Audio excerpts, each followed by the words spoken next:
hello, Neil Jackson. Hello, everybody else out there. Welcome to the Old Guy in the Club podcast. I am the old guy. That is the other old guy, the East Coast old guy. I'm not old. No, what do you mean? Not like you're old. Let me tell you something. You old. If you were old last week, you're old this week, and I know you were old last week too. I was not old last week. I was definitely not old. Well, we're definitely we're missing an old guy today. Excuse me while I do my little back of house stuff I need to do here, which is now done. Zilla is Ubering around his parents to get their vaccines today. Round 2. So that's why he's not with us, which I'm sure we should probably mention later in the show when there's actually people listening. As opposed to right now, where Claudia. Who do we have right now? Claudia's here. Hey, Claudia, how are you? You were watching an old stream, thinking we were live. Yeah, that's kind of an old guy thing to do. So you can be an honorary old guy. I'm okay with that. Oh wow, you're getting your vaccine, huh? That's. I'm so okay, Claudia. What do you do for a living? So how do you have access to this vaccine? And if you're just super old, then you don't have to admit that to us. Wow, that was kind of like a roundabout way of insulting. Well, you know me. That's how I do things. I just say what comes to mind, and the shrapnel just hits people as I kind of circle around and stuff. It's like the shrapnel's put into a pillowcase and swung around the entire crowd. Oh. Okay, you'll be 50. That's not old. That's only a 3 years, 3.5 years older than me. And I'm a spring chicken, so are you. Yeah, I know. I'm not really a spring chicken at all. I mean, I feel so old. It's ridiculous every day. But hey, what are you going to do, Hey, but at least you were inviting me over to Clubhouse. I don't even know how to use Clubhouse. I just know how to listen in. I've taken part in one in a discussion. A buddy of mine invited me to it, so I jumped in, and then they asked me to talk. So I did it once, but I've never run one. So at some point, I'd like to set up a little chat. We could have people join in, and it's way easier to have people join in, because everyone's there listening. You can just hit a button, and they can talk. Wait, Glenda, Claudia, have you guys ever been on Clubhouse? I'm just curious. I have never used it before. I've been on the platform twice, but I still can't figure out how it all works. It's from what I've been explained it to. I don't even. That wasn't a very nice sentence. I don't know what that was. But what I can tell is it's basically like a live podcast where it's just a discussion amongst anyone that is there. And it's very easy to be interactive because you can invite people in by the click of a button. They could say hello, and then you can get them out. And it's just, it's much more casual because there's no cameras. There's no setup. It's just you and your phone. So you could be in the grocery store on a Clubhouse. You could be anywhere on a Clubhouse, just listening or even talking. What about you, Mr. Swin? Our buddy Gabe Swin is in the chat. Are you enjoying Clubhouse? Are you on Clubhouse? Would you like to be on Clubhouse? We're thinking of doing some kind of discussion over there. We just haven't figured out what to do yet. Whether we should just jump over there and have a discussion or set something up. So that's there's a lot of people that are not on Clubhouse yet. Yeah, apparently. I was talking to Vice about something called celebrity? Where it's I don't know. Anyway, I joined barely and I barely use it. Yeah, I joined and I think I used it all of twice for a split second. There is some there are some discussions that are really, really interesting with geniuses, some of the smartest people in the world. And then you get into some of these rooms and people are just morons. Like they don't know what they're talking about. And they just talk and talk and talk. And they think they know what they're talking about. And they're ruining people's lives because they honestly have no idea what they're talking about. Whether it's like financial advice or whatever it might be, life advice. And it's like, whoa, dude, like you need to stop talking to these people. Okay, so what were like? Tell me one of the rooms that you were like, dude, this is the shit. Okay, most of the rooms I've been in have been like, there's a bunch of cannabis rooms that I'm listening to so I can learn that business because I'm in it now. Then there was one that some of our friends put together, like about nightlife. I was in that for a minute. I tuned into one, and I didn't realize it was like, I think it was like blah blah blah cannabis, blah blah blah, and like I didn't read the rest of it because it was like cut off, so I just clicked in it, and like the last part of the sentence was for African Americans. So now I'm in this chat, and I'm like listening, and I'm like, what is going on right now? And I didn't really understand what was happening, and then I realized, oh, this isn't really for me. But it was super interesting just to hear a different perspective on things.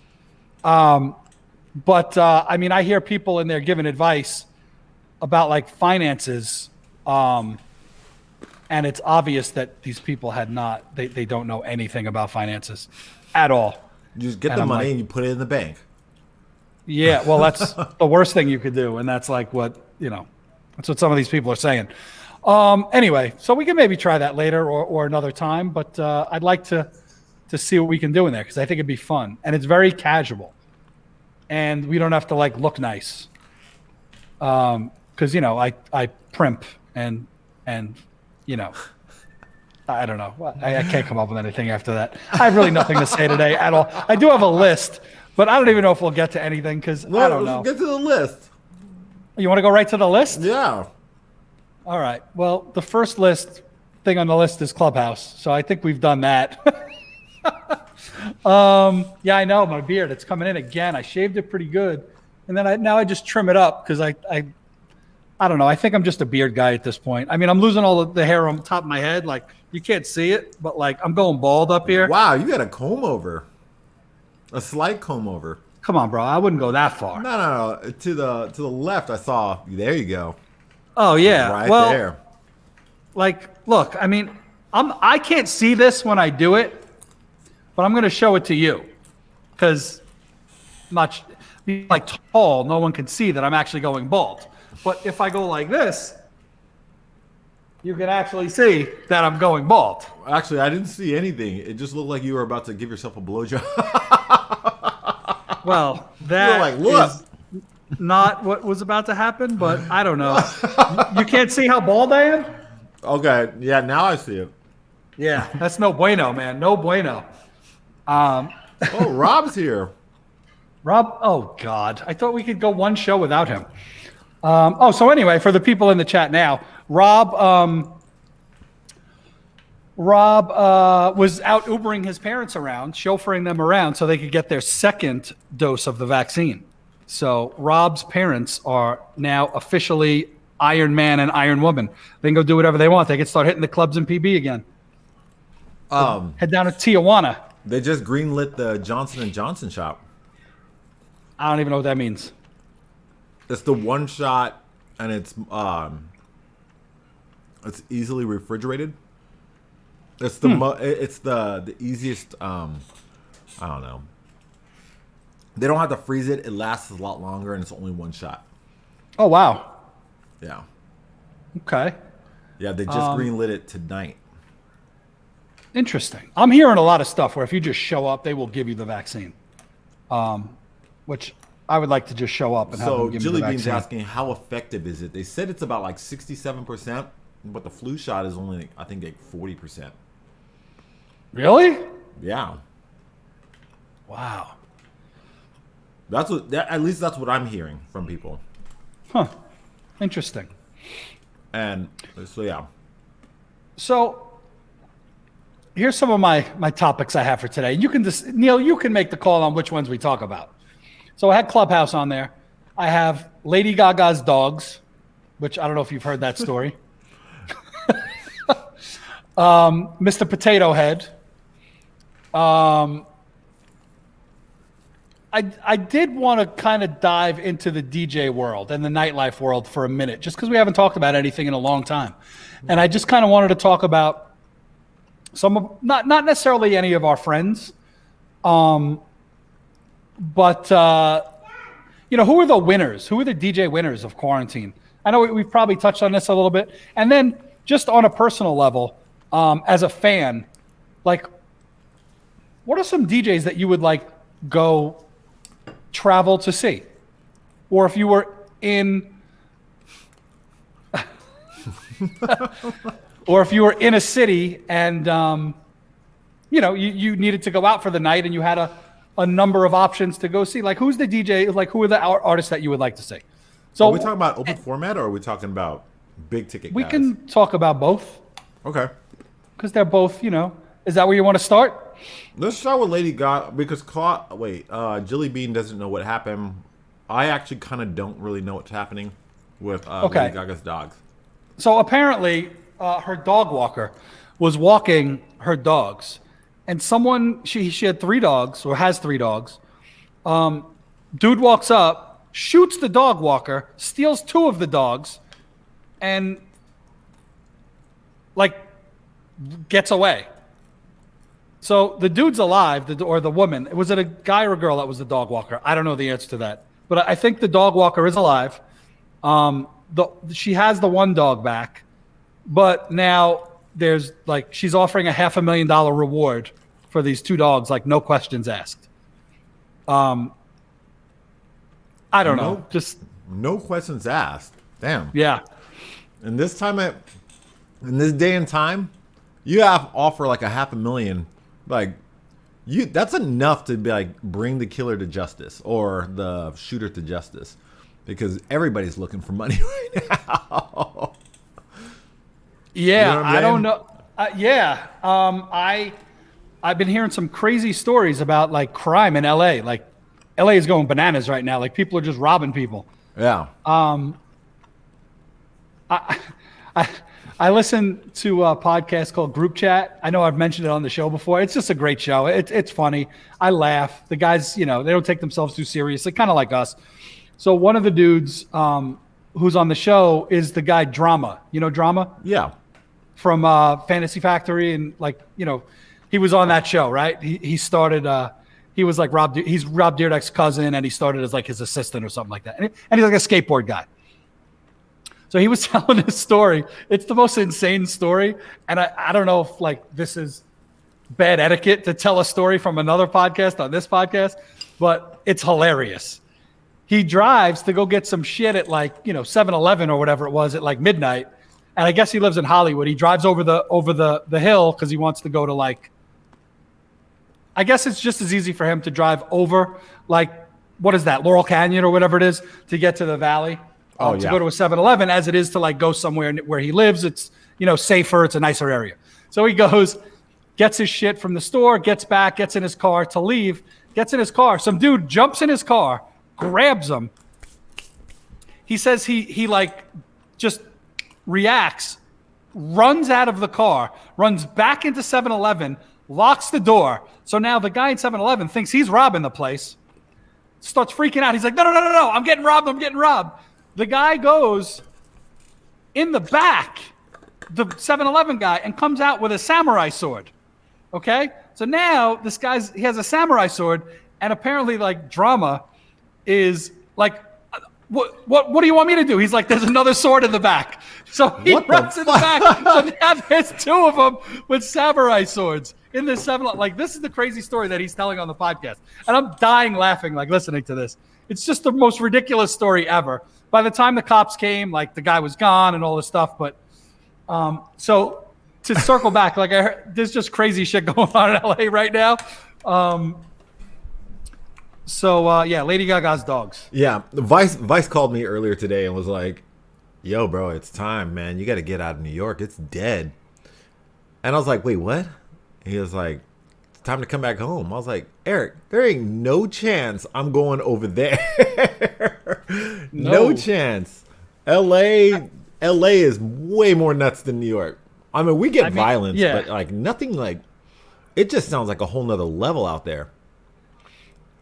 There was a lady in San Francisco who got pistol whipped and her Frenchie was stolen. Why is everybody stealing dogs? I don't know. DJ Great Dane just showed up in the chat. Let's ask him. Great Dane.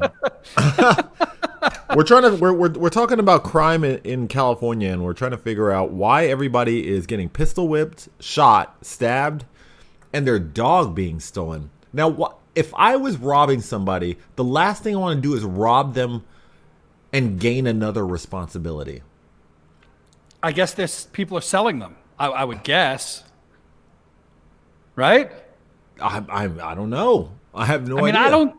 Or you think these like criminals are out there robbing people for dogs and then like adopting these dogs? It's so crazy because I know a lot of people that get their dog chipped. Oh yeah, everyone gets them chipped. Yeah, if they get them chipped, why the hell would they steal them? That's like trying to steal a car with a low jack. No. They're not GPSed. They're chipped. So if one goes, so if a stray dog gets picked up, they go to the thing and you can scan them at like veterinarians and stuff like that, and it'll say who the owner is. It's not. Most of them are not GPS. They're just chipped for like that shows who their owners are. Right, but now say somebody's like pops open his trunk and goes, "Yo, I got Frenchies on sale." Wouldn't the first thing that you would do is to check to see if it gets chipped? Well, you wouldn't know.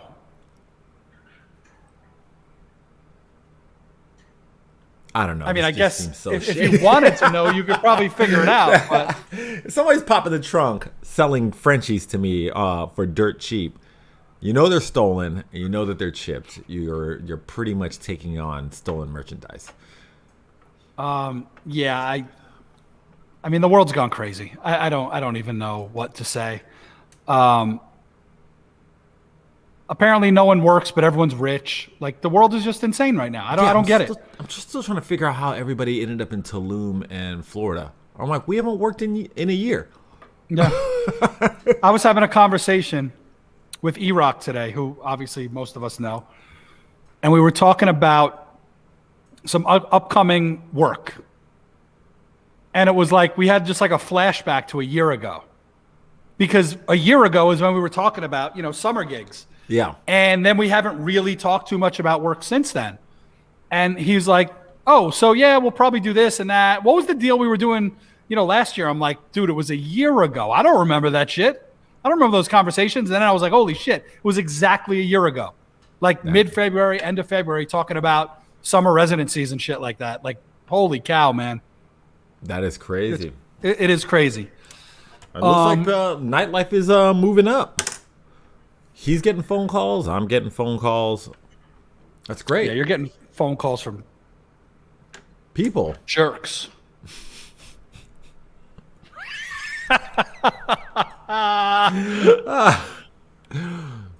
But you got a lot of jerks in your life, Neil Jackson. I do. Jesus. I kind of miss having like some look. Even before COVID, I don't really go out very often.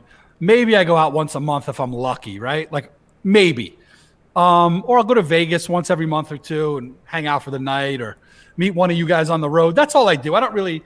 It's not like, I clock out on Friday afternoon, go home and or go to happy hour. Like that's not who I am anymore. Not that I was ever that guy. But I'm actually missing going out and stuff. So I'm looking forward to, I don't know, doing something, anything. Okay. I feel comfortable where I'm at. Really? You have no desire to go out? No. I mean, I do. But I miss traveling. I don't necessarily miss going out late night and partying it up. I mean, because you knew me before this. I didn't rage. Yeah. So I mean, I much prefer going out during the day these days. Yeah. Like if I can go to something at 2, 3 in the afternoon and hang out for a few hours and, grab a nice dinner after and go to bed, I'm like the happiest dude in the world. Right. No, yeah, I'm good with going to sleep early now. So we touched on this earlier, but Train is saying that they're definitely going partying out there in Idaho. oh yeah, of course they are, Train. Any excuse. My old buddy DJ Train. I miss a good happy hour. Happy hour, huh? Yeah. Yeah, but you not miss too going late, not too early. But you miss going to shows, don't you? You know, it's weird. I was thinking about this actually earlier today. I wouldn't mind, and I was never really a concert person, but I wouldn't mind seeing like a couple concerts. Dang, I guess that makes me old. Who do you want to go see? Probably somebody old school, like, hey, Mike Carbonell. Steely Dan. No, like Rolling Stones or something. Wow, that's old school. Swin is saying that he misses hanging out with you in clubs. Zotz is fun at clubs. I will tell you that. Zotz is not fun at clubs. Yes, Zotz yes, I am. is a wild card in clubs. Well, yes, but see, for everyone that hangs out with me, that's okay. Because there's nothing I can do that they would, be embarrassed about or not want to be around. You, on the other hand, it's different. Because you're sober, first of all. Second, your first thought is probably like, if this dude like takes out like a table of booze, I probably might never get hired here again. That's like your thought, right? Yeah, absolutely. Yeah, nobody else cares about that in the chat. I mean, who's in the chat that I know personally? Mike Carbonell, Swin. You guys, we've all hung out together. You guys know. Train certainly knows. He's gotten me drunk many, many, many times. I've gotten you drunk, and I was like, "Fuck! I should have never have done that." I know we talk about this all the time, but for anyone in the chat that has not heard this story, here is a typical night out with Neil Jackson. We walk up to a nightclub with 6 dudes, right? Because that's kind of how we roll in New York. So the clubs we go to, they're typically never going to allow 6 dudes in, but because Neil knows people, I know some people here and there. We just roll up and they're going to let us in, and 1 or 2 of the other people that we're with will know people too. So we're just kind of those guys. And they, every time we show up, no matter where we go, we always get a look. You get the look from one of the doormen, like, "Oh God, again." Okay, hurry up, get in here. So anywhere we go, and who should we use as an example? One Oak, probably One Oak is where it happens, or Marquee. So let's use Marquee as the example, since we like them. So we'll walk into Marquee, and there'll be 6 of us there, and our buddy Tom will come over, who runs Marquee, and he'll be like, "Hey, what's going on, guys? Hey, Neil, you what can I get you to drink? You drinking tonight?" And everyone forgets that Neil doesn't drink. So instead of Neil saying, "Oh no, I don't drink," he'll be like, "Oh yeah, we're drinking tonight." So hell yeah, whoever it is will bring over, like, if there's 6 of us, 6 shots, or 4 of us, 4 shots. And then Neil will take this shot and hand it to whoever is standing right next to him, always me. So next thing you know, we've gone to 3 different places. I've had 6 shots just on the entrance alone, not to mention whatever other shots I've had in cocktails and beers and whatever else. So by the time we get to the donut shop at 4:00 in the morning, I'm destroyed, and I eat like 7 donuts, and we go to bed. But going out with Neil is, it never ends well. Swin saying I had a ginger beer with him once. Whoa. Yeah. Wild man. Yeah. What's the line from he Rudy? did not have Who's a ginger the wild beer. man now? Yeah. He did not have a ginger beer. I did, actually. And that's me getting nuts. So yes. Claudia in the chat is calling me an instigator. Oh God, he's the biggest instigator. I am definitely the instigator. I just want people to have fun, And the one thing is when I quit drinking, it was a nightlife person who kind of coached me through it, and he was like, You know, people are gonna get very insecure when they're around you and they realize that you don't drink. So what you do is you always have a drink in your hand. And I was like, you know what? I want them to know I don't drink, but I also want them to know that I'm down with the cause. I just kind of I kind of just took it over the edge, and I not only am down for the cause, I kind of lead the pack. You're an enabler. That's what you are. We need to get you a T-shirt that says, "I'm an enabler." Yeah, Mike Carbonell said sugar gets me hyped. Yeah, it does. It does. And I usually have like a bag of Skittles next to the DJ booth. Oh yeah, and that's why I got to steal some whenever I'm. There's at least a bag of Skittles. It's normally like a giant water bottle and like a couple bags of candy. Come on. That was back in my younger years, you know, and then quarantine hit and. What are you gonna do now? Have like trail mix in the booth? Trail Is that mix. going on your rider? Dude, we got to change the rider, Justin. It's trail mix. Man. The Omega mix from Trader Joe's. Hold on a second, Jilly Bean. This is not okay. Where's Jilly our Bean. mod? Do we have a mod? I don't think we have one. She's got to go. Skittles are not gross. Skittles are one of the best candies ever made on the fruit side. Finally, Neil and the old guy agree on something. Yes. What is that? So is Skittles your favorite for as far as candy, like as far as sugary candy? That is my safe go-to. That's the one that I know that there's going to be a party happening. Do you like original Skittles or like the Berry Blast ones or the sour? Are there any that you prefer? No, I go OG. Okay. I'm not mad at that, but I do like the berry ones. And that purple bag, those are delicious. Roulette Player is saying Almond Joy is the greatest candy of all times. Chat, Almond Joy about that? Is possibly the worst candy in the history of the world. Outside of black licorice. Yes, I would put it on par with black licorice. Black licorice is probably the worst thing ever. Sweet tarts. Wow, you're going old school. Sweet tarts. Sweet tarts. That's like saying Pez. I like Pez way better than sweet tarts. I hate Pez. Snickers Pez is solid, taste like Mike Carbonell. I like Snickers. I never think to get one. It's just like the old standard. Like it's always there if you need it. I feel like Pez and sweet tarts, I can't tell the difference. They all taste the same. DJ Train in chat is like, Almond Joy. No, where is the mod for it? Oh, that's good. Yeah, I'm not a coconut guy. I don't like coconut. The only time I like coconut is in a pina colada. It's the only time that I enjoy coconut. Oh, Swin is bigging himself up. Oh God, I give up.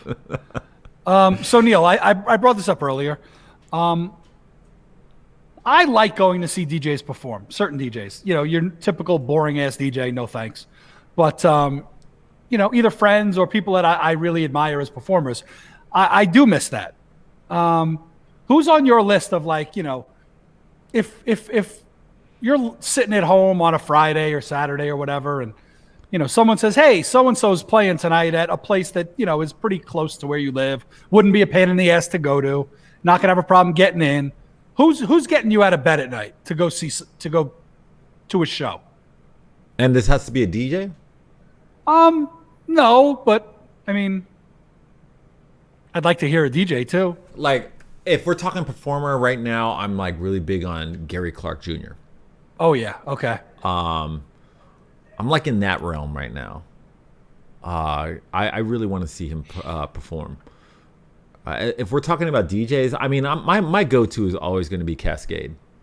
Yeah, it's always, because that's my lane. It's EDM. I mean, it's dance music, but it's EDM, but it's not EDM. When you say EDM, you talking like big room, like Yeah, he runs his sets like Big Room, but it's not. So it's funny. I was hanging out with Geronimo and Dre from SiriusXM from BPM, and I remember them sitting there telling me a story about they had pretty lights one day in the studio, and then the next day they had Cascade. The funniest thing is just like the audience is completely changed. He's like, we had pretty lights and we had kids in cargo short, like big baggy cargo pants and this and that, and then all of a sudden Cascade comes in and it's like supermodels and like everybody's wearing white. Yeah. It was like the age gap was completely different and it shifted, and I'm like, so it's like EDM for grown-ups. Yes, that's a good way to put it. I mean, I think his birthday was yesterday, right? He turned 50. He turned 50. Turned 50. I think so. He's got to be Asian. He's not Asian. He's got to be Asian. That dude looks like he's getting younger each year. Wait, let me look this up. I thought it might have been someone else that was 50, but I'm pretty sure he was 50. Yeah, 50. Turned 50 yesterday. Wow. Crazy, right? That dude looks like he constantly has a surfboard in his hand and he like literally just came from the beach. Lives in California. Why wouldn't he? Why else would you live in California? When you make all that money and you pay all the taxes, I mean, you better take advantage of it. Right. I can't disagree with Cascade. Puts on one of my favorite shows ever. Like, we've been to 1 million of those shows. Yeah. Obviously our buddy, would take care of us and we would have good seats or backstage or something like that. And it definitely makes it a better experience. There's certain artists that I like that are kind of out there, and like Baha Men. Well, I don't know why that one came to mind. That's pretty good. There's a couple, I like pretty much all genres except for I don't really like trance. And when I say I don't really like trance, I fucking hate trance. I'd rather die than listen to it. And I don't really like the big room, just fucking, fist pumping music. Not me. Probably my favorite DJ I've seen live in the last 4 or 5 years is good God, how did I just blank? Claptone. Okay. Yeah. And a couple of years ago I was at Space, and it was like Winter Music Conference, and it was like 7 o'clock in the morning, and it was time to go home, and that was when his set started. I had no idea. So he starts, and I'm like, oh man, this is pretty sick. And then I wound up staying till like 10 o'clock in the morning. And I was like out the door right before 7. And then, it was one of the few times that I've actually really stayed for just the music, as opposed to like being with friends or anything like that. And that was cool. I'd like to do that again. Wow. I would have never guessed Clapton. I've heard good things about him, but Oh yeah, and like the whole mask is like a gimmick, and I hate that kind of thing. But it kind of works for him. Like it doesn't really bother me because he's such a good, and look, anybody could, Neil, as you know, I am, I know the technical aspects of DJing. I know how to mix songs together. I'm not a DJ, obviously, but I know how to do that. So we all know that DJing songs like that, it's not very hard, right? It's pretty formulaic, right? But I was very, very impressed. I'll just leave it at that. I have a question for you. Okay. I mean, I'm assuming that you and E-Rock were talking about, clubs opening back up. Yeah, mostly pools. Because Okay. I don't see any clubs opening. So my question is, what genres do you think coming back into this is going to be the mainstream? So when we left it and we go into quarantine, it was just hood music. Like that was just, it was hip hop, slow hood music. What do you think? Do you think that we're going back to that? That's a really good question. It's probably not a question that I am qualified to answer, but one thing I do disagree with. Here's what I do disagree with for sure, and I know that this is how I feel. And I understand why this opinion is out there. And the opinion that's come from a lot of the DJs that we know is that now that people have seen what we play in our bedrooms, that's going to be more acceptable in a club, meaning some old soul and funk and older hip hop. And I could not disagree more. I just don't see that ever. I don't see that either. Ever being what's going to be played in marquee at 1 o'clock in the morning. I think Never. It's going to be house. I think that's going to be the biggest genre. I think dance music is going to come back. It's going to come completely back. What kind of dance music? I don't think it's going to be EDM. I think it's going to be house. Yeah. Tech house. Disco-y, groovy kind of music. Yeah. If that's the case, I will be a very happy human being. Because that is what I kind of listen to. Even Swin is saying, I think it's going to be bass heavy house music remixes. Speaking of bass heavy house music, Neil, maybe there's a guy I'm thinking of in my head, and when I tell you his name, you're going to have to tell me if this guy is bass heavy house music. Have you listened to SK at all from Germany on Twitch? Wait, spell it? ESKEI, I think. SK, isn't he I think he's a turntablist. Yes, he is. Yeah. He plays very, very hard. And his, I put ESKEI83 is his Twitch name.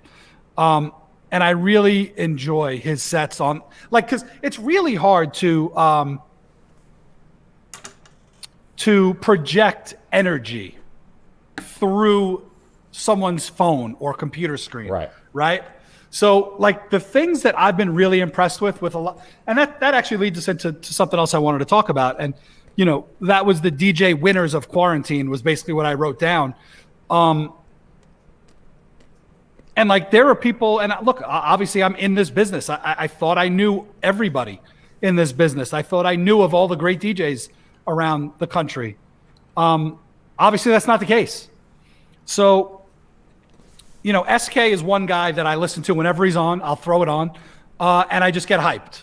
If I'm getting ready for the day or whatever, if he happens to be on, it's very in your face.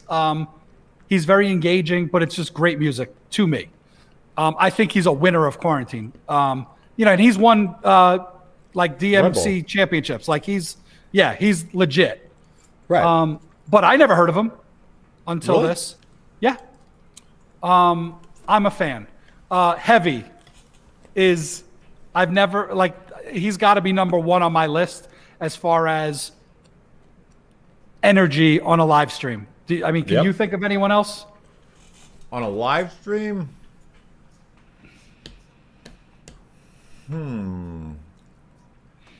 Four Color Zach. Yeah. I just don't know. I don't know if it's going to translate into clubs. Right. Four Color Zach is he's a little weird, which is great. And I enjoy it. It's just a different vibe to me. Okay.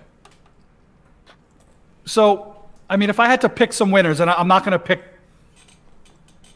guys I represent because that's not fair. Because I think you and E-Rock have been at the forefront of this, crushing it since the beginning. So I'll just say that out loud. Thanks.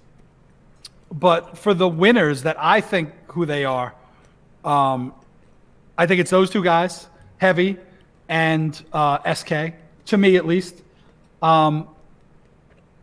I've really enjoyed getting to hear Audio One when he was playing a lot. And, I've booked him before. When I was booking Infusion, I put him in there because you asked me to. I didn't know anything about him. I didn't either. I think he's been great. Get Live, who you've introduced me to, like said, check this guy out. I think he's I probably enjoy listening to him more than anybody, to be honest. Plays the same time every day. I just normally just happen to be at my desk working, and it works perfectly. Right. And he plays a great mix of music, and it's always the genres of music that I like. A couple other people, Quiz, I think has been doing incredibly well. He did a 2-hour Jay-Z set yesterday or 2 days ago. That was so good. It was literally 2 hours. And it was incredible. He played like all the songs that you only hear if you listen to the full record, full album, which has been great. And then honestly, the last guy that I would say really won or is winning in quarantine, and he was very late to the party, is William Lifestyle. Really? I think he's doing great. And I don't know if it's just because I'm partial to what he's been playing, and it's exactly what you were talking about earlier. It's groovy, dancey, disco-y house music. And it's classics, it's new stuff, and he is just genuine, and it comes across in his music and the way he interacts. And those are just some guys that I've really enjoyed watching. Another guy, and I'd heard this guy's name. I don't know anything about him. And this is just the last guy I'll bring up because I could go all day. But it was just like 2 weeks ago when I was just random. It was like a Friday night, and this dude named Nick Bike. Oh, Nick Bike, yeah. You know Nick Canada. Bike? Yeah. Oh, okay. Well, yeah, I never heard of. Like, I heard his name, but I didn't know who he was. Okay, one more guy. Scratch Bastard. I really like him. I enjoy his sets. He's an animal. Yeah, and I know I've seen him do his routines and stuff, and it's super impressive. I'm not the biggest fan of turntablists, as far as like in a club or anything like that. But I've seen him do his thing, and he's amazing. But he tones it down a lot for his show, and he plays just incredible music. Jenna's bringing up something that Jenna jumped in the chat and was like, females are killing it. I have a question, and I was still trying to figure this out. I've been asking myself this for about a week or two. The females are killing it in Twitch, absolutely destroying it, and I'm happy to see that. That's awesome. But when the clubs open back up, do you see this working for them, working in their favor? No. I'll gladly be the asshole because no. I mean, I know it. I know this industry. It's a male-dominated industry. The majority of male buyers do not like females unless they're trying to smash, and they'll give them a shot. And it's just, I don't know how to even put my thoughts together on this, but there are some women out there. I mean, look, I've never seen Angie DJ in a club. I've never seen most of these people DJ in a club. I've seen Tina T DJ in a club, and she slays it, right? But I've never, Angie, I would assume is a great DJ in a club. I'm guessing. But I'll tell you one DJ that murders clubs. That's a female. And I was watching literally her maybe an hour and a half ago on Twitch. And that's Caper. She crushes no matter what she's doing. And like, I don't know how to explain how she plays, because if I said to you, she plays like a dude, that's like not cool to say, right? Right. But she plays very aggressively. Yes. And she's someone that gets booked a lot. By a lot of clubs around the country, and I don't think it's because she's a woman. Does that make sense? Like, I'm not. It makes total sense to me. It makes total. I don't agree. I mean, I know what you're saying, and I agree with that. She is. I mean, I've played with her. She's very aggressive. Yeah. But yeah, it's. But I do agree. I just kept going back and forth. I'm like, what's gonna happen when these clubs open back up? I mean, these girls are crushing it, but what's gonna happen? Not that it matters, because honestly, these girls are killing it so hard. They don't even have to go to clubs. Like, these girls are pulling numbers on Twitch. They're set for the month, you know. But here's the thing. I know they want to, because they're DJs. DJs want to play for people, right? For the most part. So a lot of them will want to play in clubs, and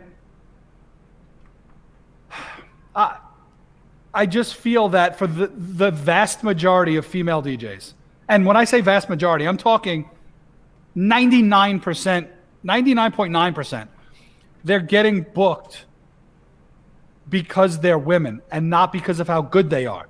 That's not to say they're not good, but that's just to say that that's the buyer. Look, the buyer could book their friend, the dude from whatever city, right? Because they're going to hang out, they're going to get drunk together, and they're going to try to hit on girls, and they can go get coffee the next day. If they're booking a girl, for the most part, a female, they're doing it for reasons that aren't cool reasons, in my opinion. That just knowing a lot of buyers. Right. I don't know. I don't know if I'm getting my point across the right way. We got E-Rock here. And what's going on there, E-Rock? I actually had a conversation with E-Rock earlier. He was asking who our guest was today. And I told him we haven't really been having guests. Oh, yeah, we'd love to get him on. E, if you want to come on and talk about clubs after quarantine's over and who's getting booked and what people are playing, hit me up. I'll give you the link. You can jump in with us. Okay, so Claudia asks, Justin, as an agent, would you want to book Angie V in a club because of her huge following on Twitch? That isn't a really, for someone that admittedly, I think you just said this, you don't know a lot about this stuff. That's a great question. Okay. Now, first of all, as an agent, I don't really book for clubs. That's the job of a talent buyer. So my job as an agent is to represent exclusively different DJs. So I represent Neil and E-Rock and Chris Masterson and Tina T and Romeo. So it's my job as their agent to get them booked at clubs. So if you're talking about as a talent buyer, would I want to book Angie V in a club because of her huge following on Twitch? No one's probably going to like my answer. My answer is no. I would book Angie V because she's a dope DJ. And I like her personally. To answer your earlier question, which let me scroll up. You wrote, I don't know, but does personality also come with being a DJ? Now, there's two parts to that question. There's the personality on stage, and you need that. Neil, you're going to know exactly what I'm talking about when I say this. I'm not going to say his name. We know some incredibly talented DJs that can do stuff on turntables or CDJs that you would be like, what are they doing? This is amazing. And when they play in a club, they are so boring that unless you actually know what this person's doing, you're bored. So that's one part of personality. The other part of personality, which, believe it or not, is possibly more important, is are your interpersonal skills and how you get along with buyers. Because I'll put it to you this way.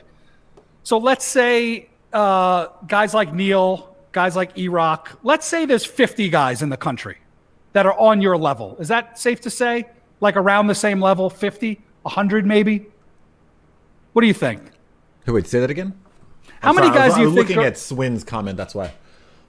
Like, how many people do you think are at or around the level that you're at in the DJ world? A nationally touring DJ that headlines clubs. How many guys are like that? 50, 100 maybe? Yeah. At most 100.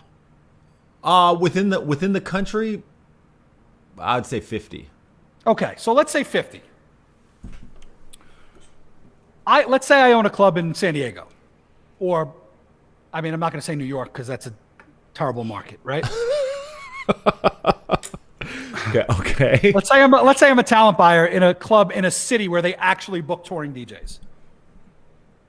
Let's say Neil is right here. And also right here is DJ Johnny.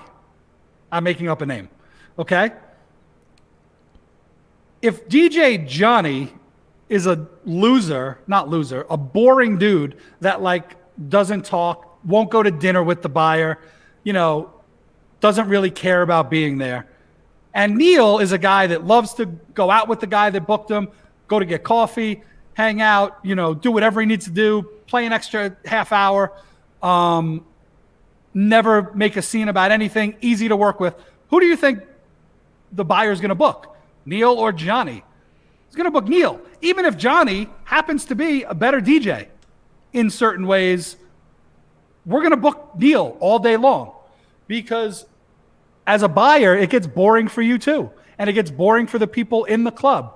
So Neil, I mean, you have better relationships with people that work in nightclubs more than anyone I've ever seen. Like you and E both. Like he's friends with all the people that work at Light.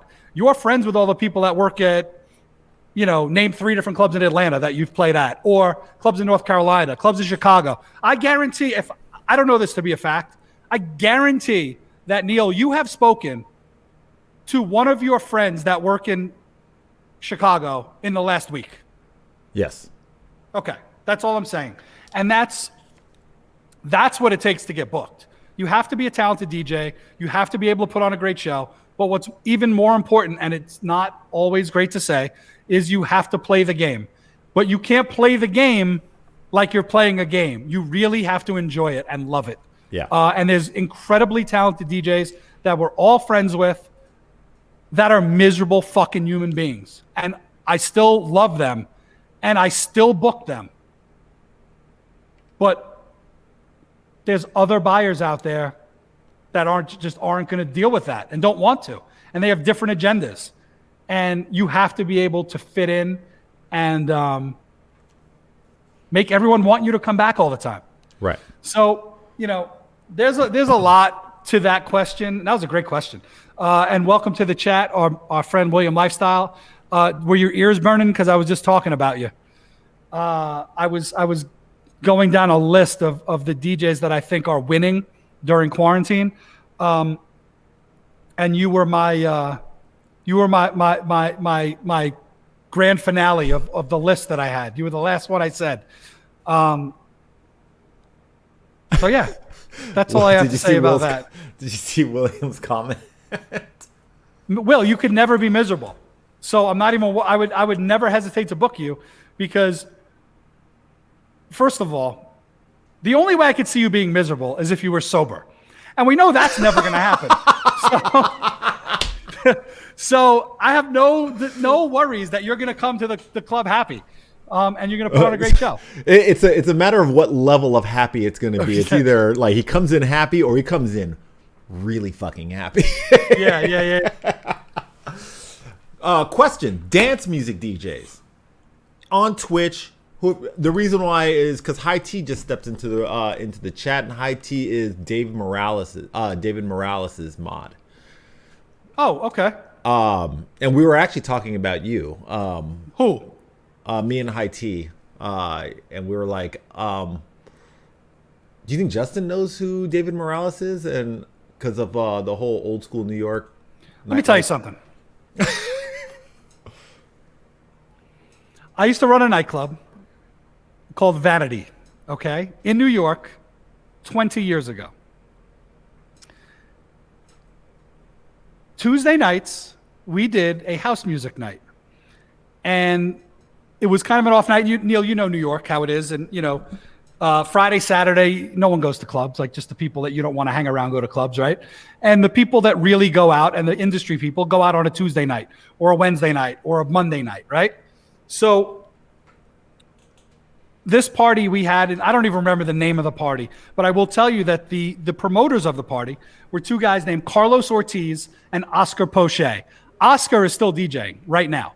Little dude, bald head, nicest dude in the world. And they put on this party, and they knew everyone in the music industry, everybody in the old school, like classic house world. And every week, every DJ that was in the scene back then, David Morales, Armand Van Helden, Todd Terry, these were our regular customers. So they would come in every week. And, each week, a different one of them would DJ. So we'd be playing, and like the normal guy would be DJing, and then all of a sudden you'd look up and David Morales was DJing, or Todd Terry would be DJing, or we did like ATB's first album release was like 4 a.m. whatever, Till I Come was like the name of the song. Mm-hmm. The record release was at Vanity on a Tuesday night. Wow. Like, so this was like old house music back in the day. And growing up, I was a hip hop guy. Like, I just listened to hip hop. Like, I played basketball and listened to hip hop. That's what I did when I was a kid. And I hated house music, hated it. But then when I started having to work that party every Tuesday, and I kind of got to experience like the vibes of that party, that's when I really started enjoying like going into the house music rooms instead of the hip hop rooms at nightclubs. So, yeah, I mean, that's kind of, yes, I know who David Morales is. to answer the question. No, E-Rock's like, what? Wait, what part, E-Rock? What part is the what for? It's so funny because a lot of the New York guys, and I find that it's also the Chicago guys, like all the hip hop kids were also house kids from back in the day. Yeah, I mean, okay. Swin is saying that I must have hated rehab because of the music. I did, because like normally it'd be fine. I mean, back then we didn't really have big name DJs at rehab. That was before like the big names came into it. The only big name we really had for rehab when I was there was we had Tiesto. That's a pretty big name. I mean, it's massive. I know that. No. But it wasn't like every week was a different big name DJ. Like it was, 1 week it was Shift. Next week it was Vice. Next week it was Five. The next week it was Scotty Boy. Next week was Scooter and Lavelle. Like that's who played when I was there. Because it wasn't about the DJs back then. It was just about the party. Right. But then that changed, right? Like the next year, like in 2009, that changed. Yeah. And that's when we got to San Diego and started booking, the bigger names. And then by 2011, if you didn't have a big name, no one would show up. Right. So, have you been catching any of the house legends on Twitch? Because they're starting to merge over. Oh, yeah, I've been watching Louis Vega. That's one guy that I watch pretty regularly. He needs to bring was it Kenny Dope? You know what they need to do? They need to do Body and Soul on Twitch. Oh, Neil. Wow. That was, okay. For those of you who don't know, Body and Soul is the greatest party in the history of New York City nightlife.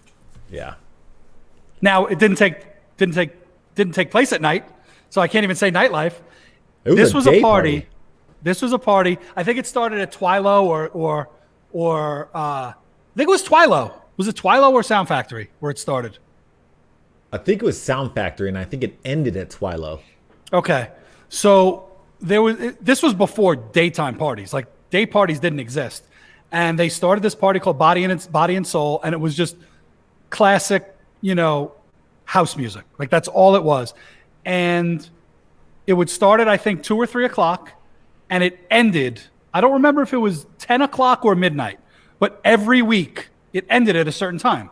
Yeah. And I knew the guy that threw the party. His name was Jonathan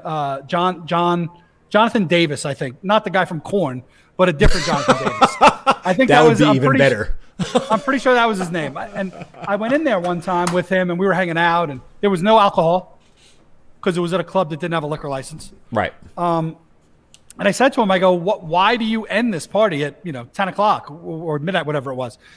And I think it was 8 o'clock. I think the party ended at 8 o'clock. Yeah, it wasn't 10. I remember Yeah. staying to the end. And And I said, why?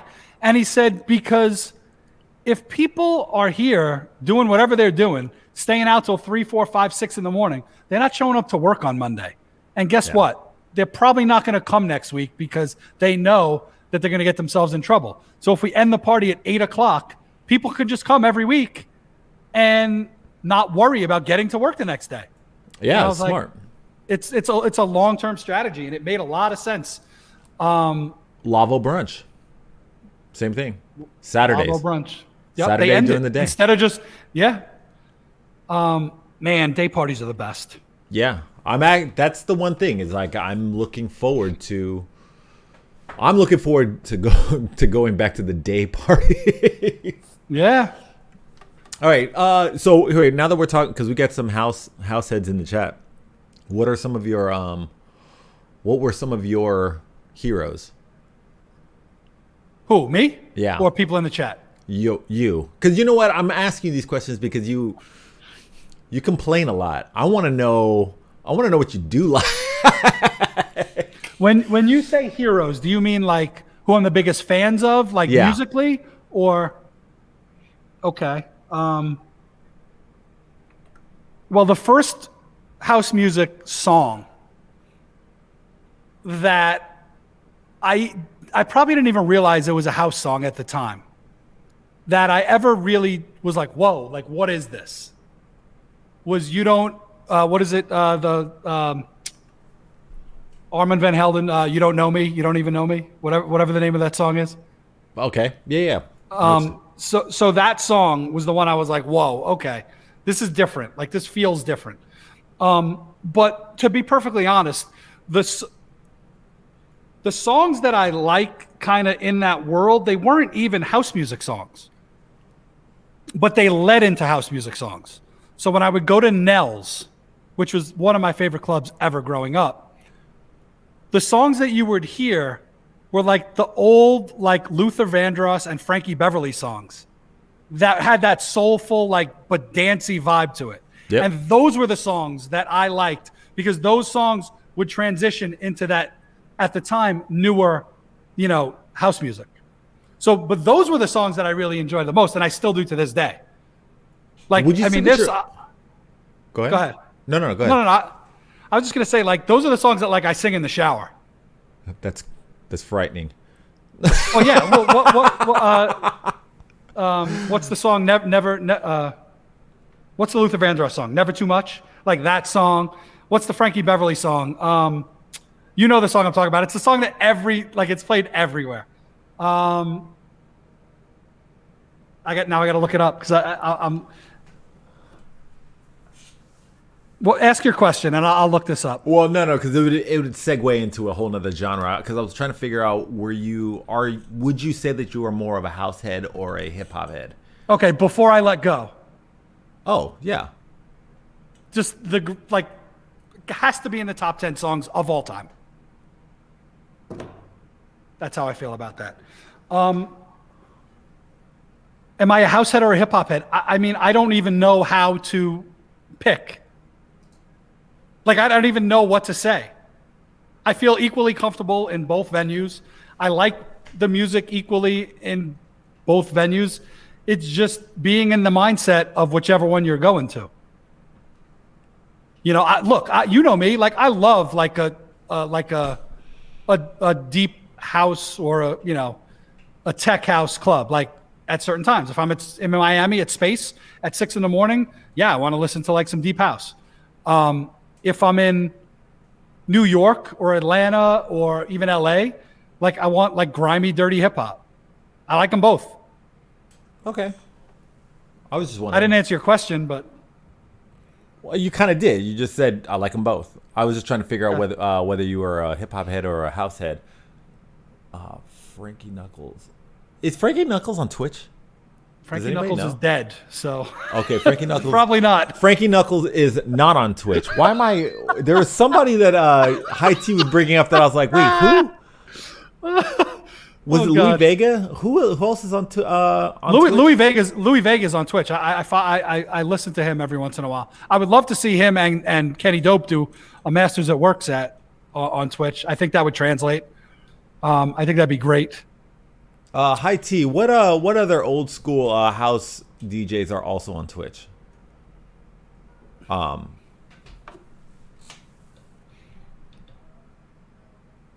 Yeah. Anyway, I don't know. Like we're waiting for a response. Like, someone's going to say something. But yeah, I mean, look, man. I love music. Like I love all kinds of music except for country. Literally, I actually like country. The only country I could kind of tolerate, there's like 3 songs from like 20 years ago. That's it. The new shit I can't deal with. But then I had a conversation with someone yesterday where, you know, those like, they're almost like alternative rock bands, but they're more country. I don't know what you call that. Maybe it's not bluegrass. What are the Lumineers? Oh, folk. Okay. Kind of. It's kind of like bluegrass, but kind of like folk. Okay. Because I really like the Lumineers. Yeah. I like that, but that's not country. Like I can't do country and I can't do trance. Like I've tried to do trance, I can't do it. I like country because of the songwriting. The songwriting is very well done.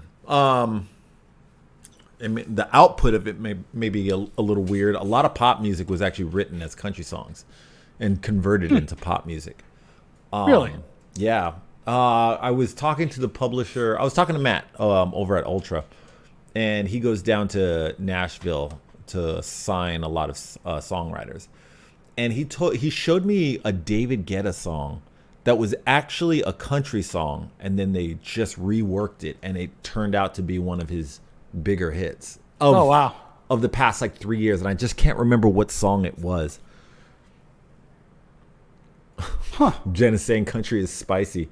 Country is not. Some of it is. The other part is like something bad happens. Funny story is I was headed down to Philadelphia, and I was with a buddy of mine. And you know how you just, sometimes you get in the car, you get in a conversation, you don't realize what's playing on the radio. Don't realize that the country station's playing. And then we get quiet.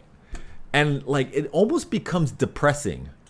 Because like what they're singing about is like my girl like had, you know, relations with my brother and like stole my truck and like my 6-pack was in there. And like it was just like it started here and the song just started to like spiral down. And it was just like he was singing the song of like how one thing led worse to another, to another, to another. And I was like, damn. And it was like song after song, it was like that. And I was like, Jesus Christ. What I don't understand about country is that somehow country music has infiltrated New York City. I don't know how. I can't explain it. But if you go to Staten Island, which is like, you know, Irish and Italian, you know, second, third generation people, like in bars and stuff, they listen to country music. It doesn't make any sense whatsoever. Maybe like because a lot of people from that area is actually from the South. I thought you were going to say they're all racist. I did not know that. Do you know that? Oh, fuck yeah. Yes. Yes. You know, obviously the majority of country music is white people. And I mean, we did have Hootie and the Blowfish. Who is that? Love Hootie Darius and the Rucker? Blowfish. Yeah. Love that guy. Oh, wait. And the light-skinned dude. Kane Brown? Yep. Well, he's new. Still country. Oh, he's definitely country. I don't mind him. I think he's pretty good. But like a lot of these new guys, I don't know. Country. Darth Vader's country, like, that too. Yeah. the racist part. Oh yeah, it was definitely the racist part. Yeah, I go on a family vacation and like I have one rule. I walk in the first day of the family vacation at like the beach house on the Jersey Shore, wherever the hell we are, and I go, okay, guys, I only ask one thing. We cannot play country music all the time. Like, you can play it sometimes. I'm not saying you can't play it, but it can't be all the time. And I get like looks like I'm crazy. So I think country music is pretty. Depressing too, but nonetheless still pretty. Darth Vader in the chat saying Lane Brown. Auto corrected. I'll leave it. If anyone, wow, okay, we're promoting a country stream. Okay, maybe we'll raid this person later. We're promoting a stream that's on right now. Oh yeah, we're not doing that. Get off that screen. All right, Neil. Who's the best hip hop DJ you know? Like, are we talking? Hip hop? No. Like, if you're in a room, a sweaty room on the Lower East Side, like, did you ever go to Voodoo Ray's parties when he was doing his parties at I think at I've been Sutra? to one. Yeah. Okay. You walk in and they're playing like, if you get there at like 3 a.m, by that time they're playing dancehall. It's like one of those parties. So from 1 to 3, you're getting 2 hours of like the grimiest, hardest hip hop. Who's your DJ?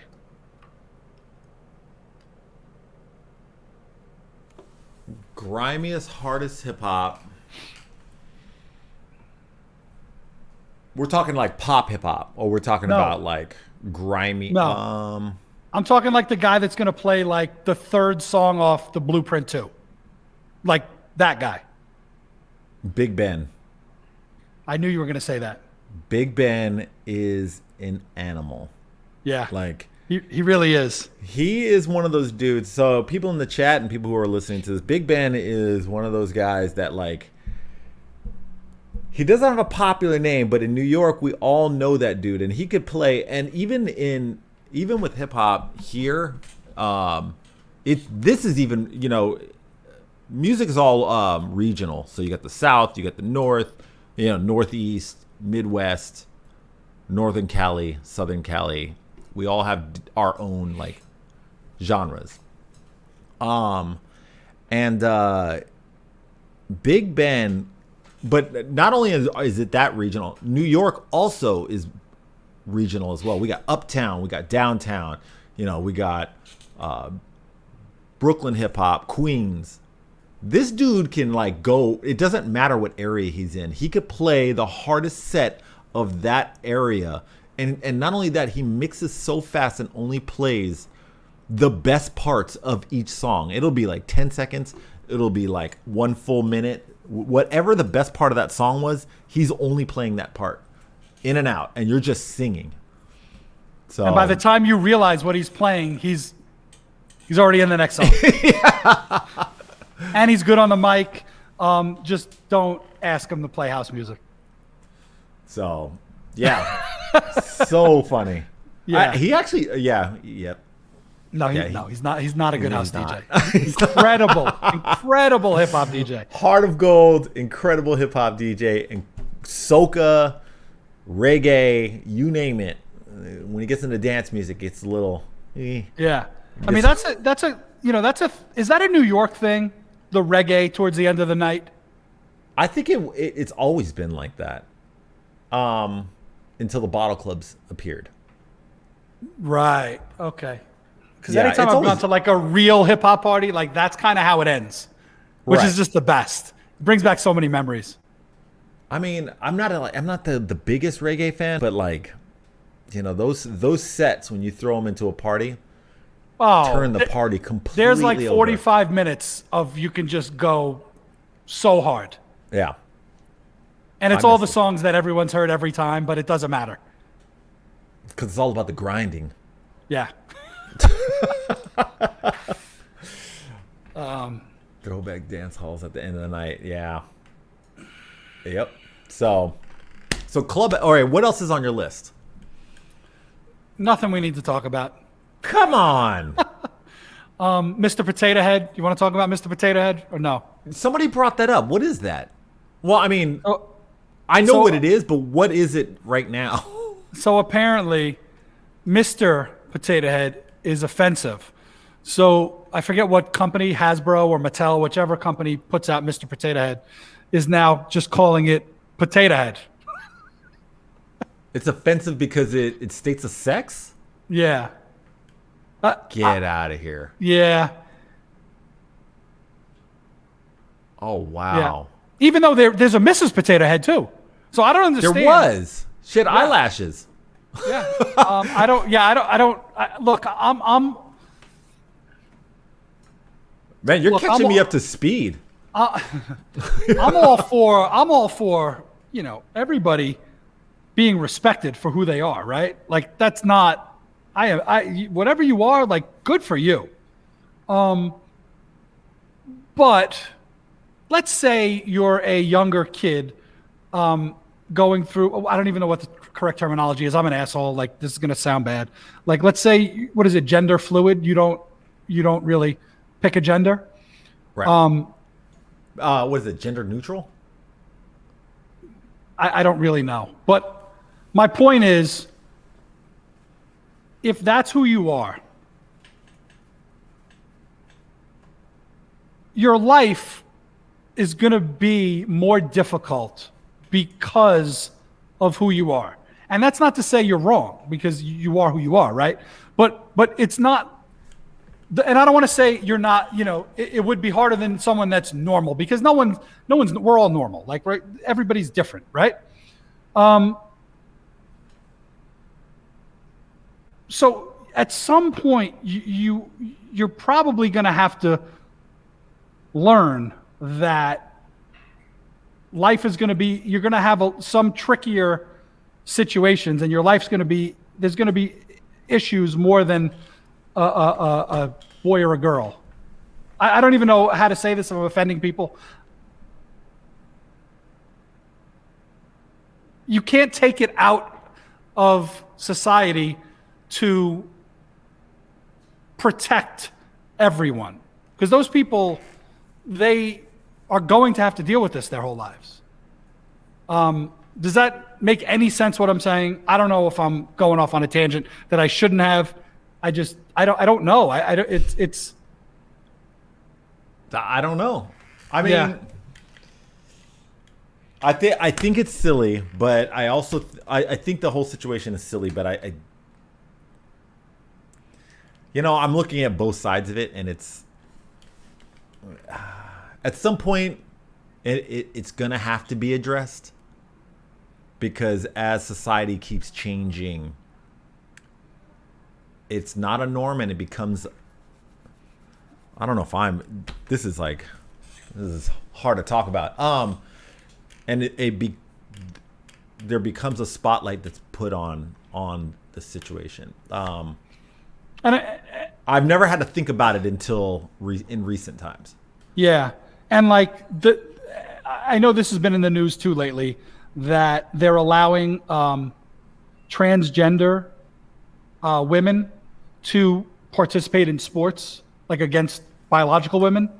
And I saw something, and look, I don't know if it's a meme that someone made up. I don't know if it's true, but I saw one where like there's this MMA fighter who is transgender, and apparently like cracked the skull or smashed the skull of like two different fighters. If it's true, even if it's not true, if that's being allowed, I mean, that's absurd and dangerous. I don't know if it's, I should probably do my research before I come on here and talk to people. But Lisa S in the chat is wondering how we got here. We were talking about Potato Head, and apparently Hasbro, recalled them, or they just changed stopped the name. calling it Mr. Potato Head. It's just no Potato longer Head now. Mr. Potato Head. It's Potato Head. Then what happens to Mrs. Potato Head? Yeah, I don't know. I don't think we're qualified to lead this discussion. I know we started. I think we should end this one right now. Yeah. I mean, we're not trying to be offensive to anyone. We just don't know. But maybe we're not the right guys to. Let's read this here. Claudia says, I have a transgender niece. I had a hard time because I didn't know how to introduce her, because I didn't want to offend her. I still haven't had the conversation with her, but I will. But a niece would be referred to as a nibbling. What? I don't know what that means. The last sentence, I'm kind of. But my niece would be I'm kind of lost on the last sentence. A nibbling? But look, I don't have any problem calling anybody what they want to be called. That it doesn't bother me at all. I don't, Darth Vader. This is my nibbling, Christina. What? Oh. Can I ask Claudia why wouldn't you just say this is my niece? Like I don't know the answer. I'm just asking. And what would she prefer to be called? Like I don't know. Is that the actual?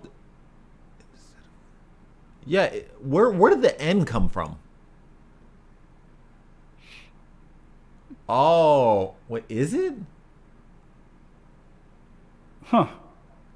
Everybody's question mark like. Nibbling? Everybody's like, huh. Everyone's on Google right now. Everyone's Googling and Wikipediaing. Like, what the hell? I've never heard of that term before. Me neither. Like neither. My roommate just taught me about they. Yep. Yeah, so nibbling, I was like, what? Neutral sibling. That would make sense. Roulette player. But isn't a sibling just a brother or sister? A sibling isn't niece or nephew.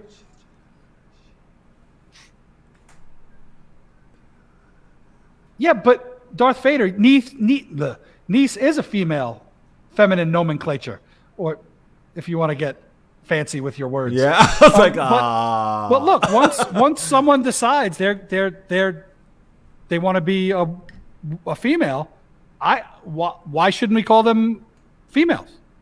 Right. I don't have a problem with it. Now, if you want to get into the discussion of should they be allowed in the women's room, I don't know the answer to that. I have my own opinions. You could probably guess what they are, but I don't know. A nibbling, huh? I don't. Yeah, I'm confused by that. Yeah, I'm just curious on how they got that name, or if it's just what's the end. If a roulette player said neutral sibling, that actually. No, I'm not saying that Claudia is wrong. I'm more just wondering how the term nibbling came to be. Oh. Nibbling is a gender-neutral term used to refer to a child of one's sibling. Interesting. Okay. Jilly Bean, this is my brother's kid. That's actually really funny. That's interesting. Okay. Hey. You learn something new every day. See, this is what you get when you tune into the old guy in the club. We get on stream and we learn things. Yeah. So what else is on my list? Clubhouse, Lady Gaga's dogs, Mr. Potato Head. So here's what the last thing I have on my list, and we don't have to talk about it because I know you guys will be bored. You're very self-conscious about this list. When the list is actually good, you just got to throw it out there. Okay. So, Neil, do you know what tomorrow is?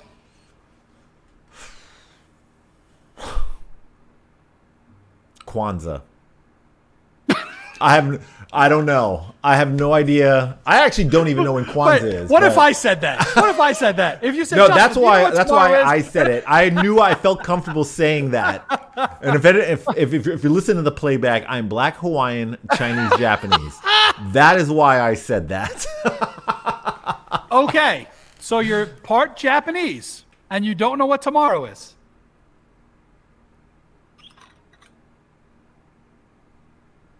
No. Tomorrow. But I also said Kwanzaa, and I didn't even really know when Kwanzaa was, too. Anybody in the chat know what tomorrow is?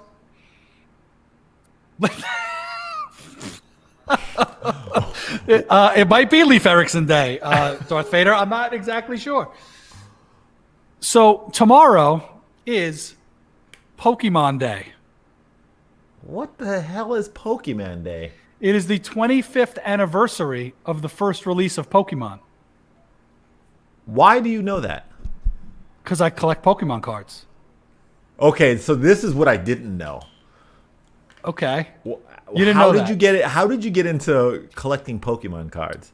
So basically, I transitioned from collecting sports cards to collecting Pokemon cards. Because sports cards right now are so on fire and they're so expensive that it's hard to take part in the hobby, and it's hard to make money in the hobby. But Pokemon cards, on the other hand, now there are some ridiculously expensive Pokemon cards. I mean, there's cards that sell for hundreds of thousands of dollars. Darth Vader, you're going to laugh, but I don't even know how to play the game. I ask my kids, they don't know how to play the game, but we collect the cards. Who are my favorites? I mean, if you know Pokemon, I will have this conversation with you, Darth Vader. Yeah, I don't know any of that, Darth Vader. I don't know. That's not something I know. But I know the cards. I know which cards I like the artwork on, and I know which cards are worth money. That's kind of my thing. Wait, how long have you been into this Pokemon thing? A couple months. Okay, so this is a new thing. Because I was Yes, like, how did I not know this? Because I would be grilling you every day. No. I mean, like I said, I've been I collected sports cards as a kid. I got out of it, and then I just got back into it about a year ago.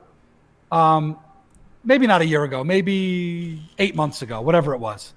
So now I've transitioned, and now I collect Pokemon cards. I know this seems ridiculous, and everyone Fucking in the chat is quarantine, probably I swear. laughing at me. Quarantine has changed a lot of people. Yeah, but it's so much fun. I mean, I have a card right now that actually, so high T, I'll tell you my favorite. And you can't count like Charizard just because that's worth the most money. So obviously I like them. But actually, from some of the older sets, Mewtwo is my favorite. I know this is ridiculous. The set This that is just killing came me out, right now. my favorite artwork right now, there's a new set out called Shining Fates. I don't know if you guys have bought any of these cards. My favorite card out of the entire set, his name is Ball Guy. Actually, and I have cards here that I'm sending in for grading. I have one right here, and I will show you this card. And Of course, Ball Guy. do not laugh at me. This right now is my favorite modern card. Yeah, it looks like a Ball Guy. That's my favorite right now. So I know it's a little ridiculous, a grown man. It's the way that you pull it away with the smile on your face, like you're like with pride. I'm so proud. I'm so Yes. proud. Yep, and this is my Ball Guy. So I have a card that is at a grading company right now, getting graded. Actually, it's not. It's being shipped back to me. And as soon as I get this card back, I am going to put it on eBay and probably sell it for somewhere in the $3,000 to $4,000 range. Here, wait, how did you come across this card? I pulled it out of a box that I bought for $100. Wow. Now, this part of the hobby, there's a lot of gambling to it when you buy a box and you don't know what's in it. And all of a sudden you pull this, this Charizard card, right?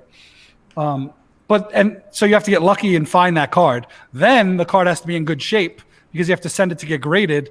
And if it gets what is called a Gem Mint 10, then the card is worth a lot of money. No, that's sports cards. Oh, okay.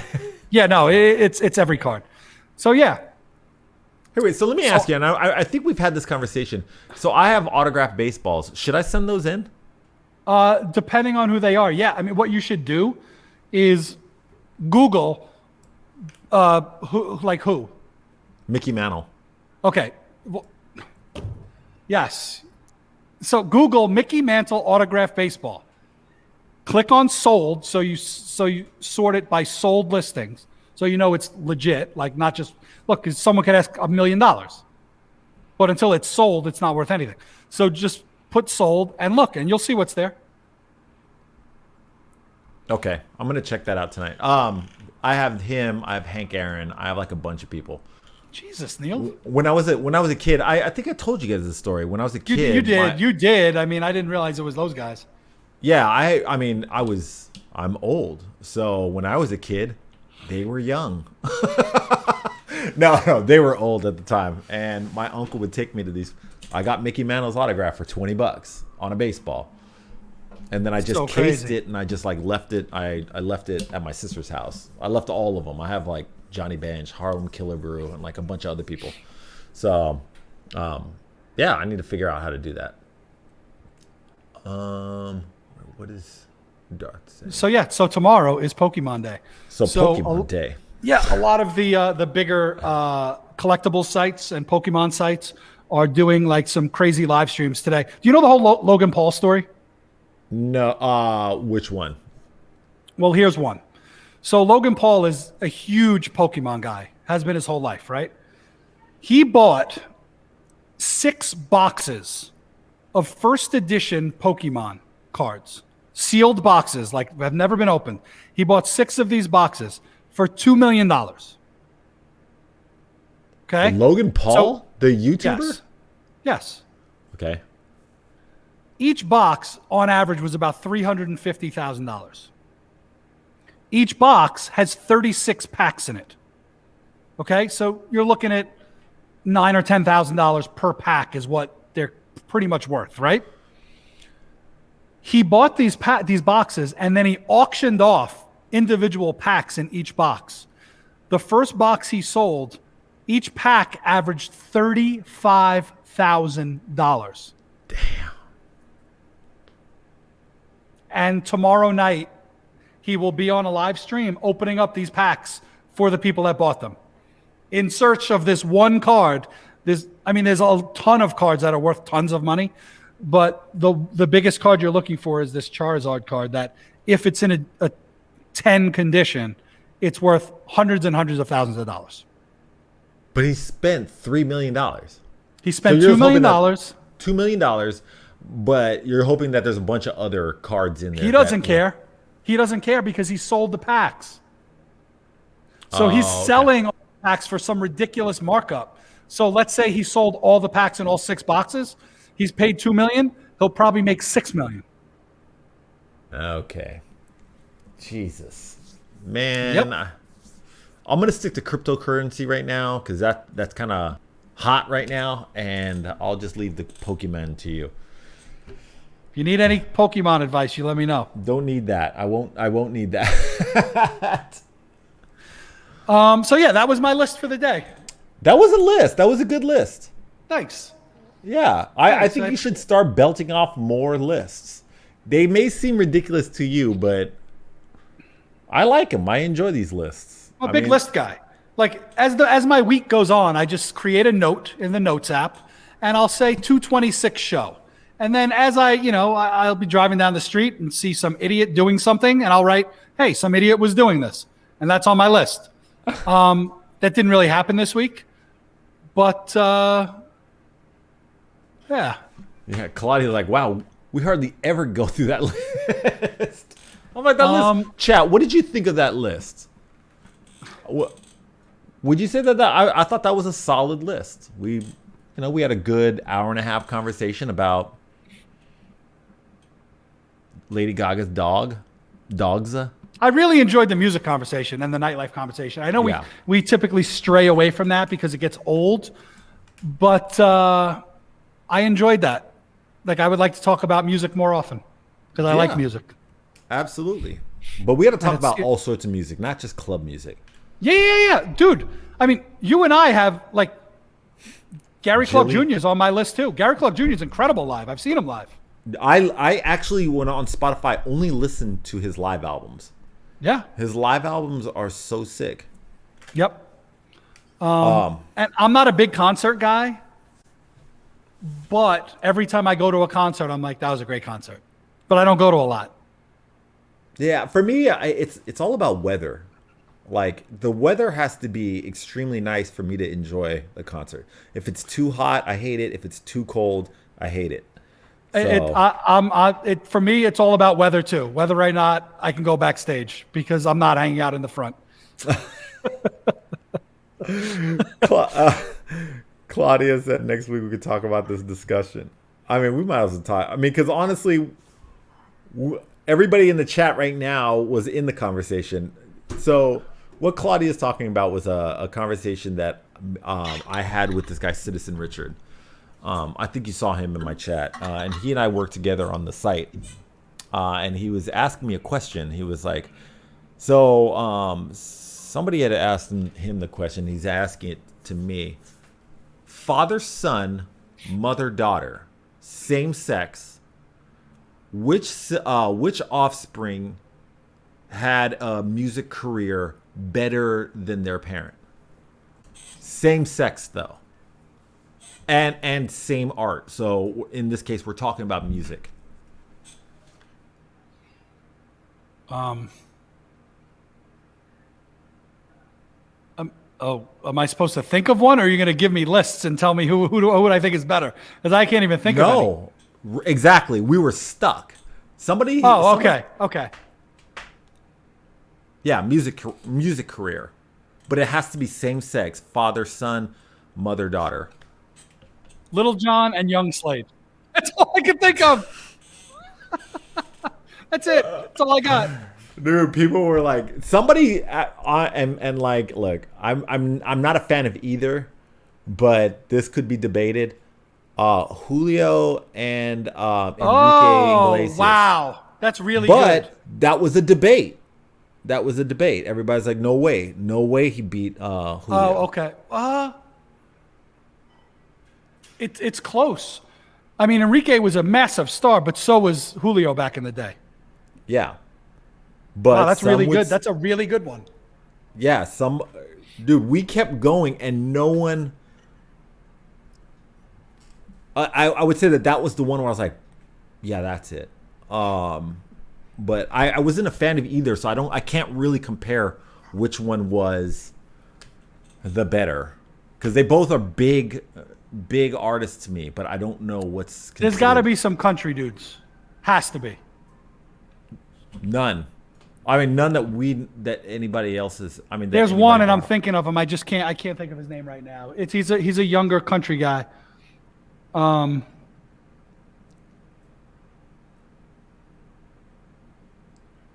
can't remember. Yeah, Claudia's saying I love Julio. Not an Enrique fan. I could sing all of Julio's songs. I can't. I don't know of any Enrique. I could only think of like 5 big songs from him, but again, I'm not in that.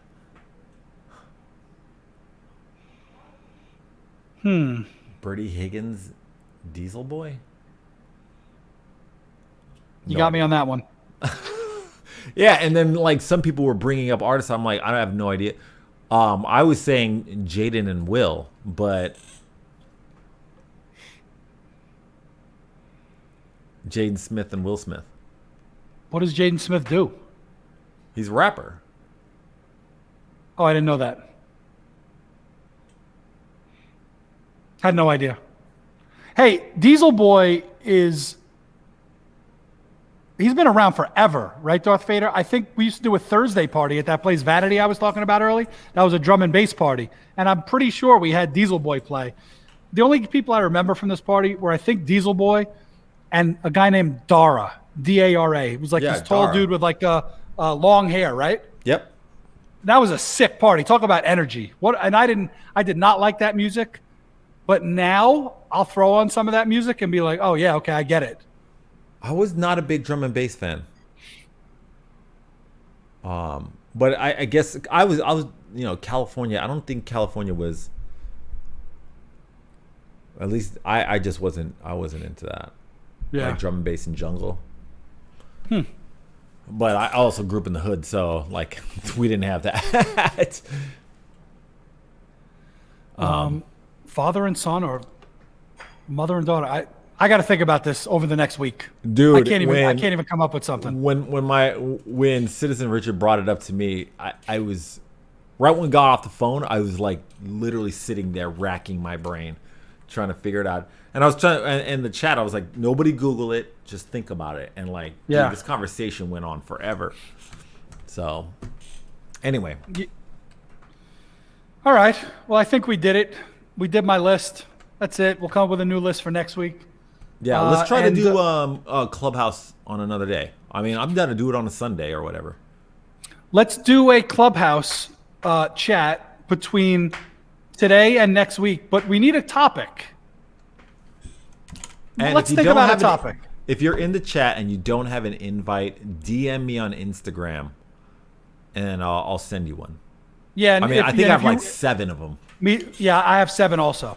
So if you want to, if you run out, you want me to throw some people some invites, great.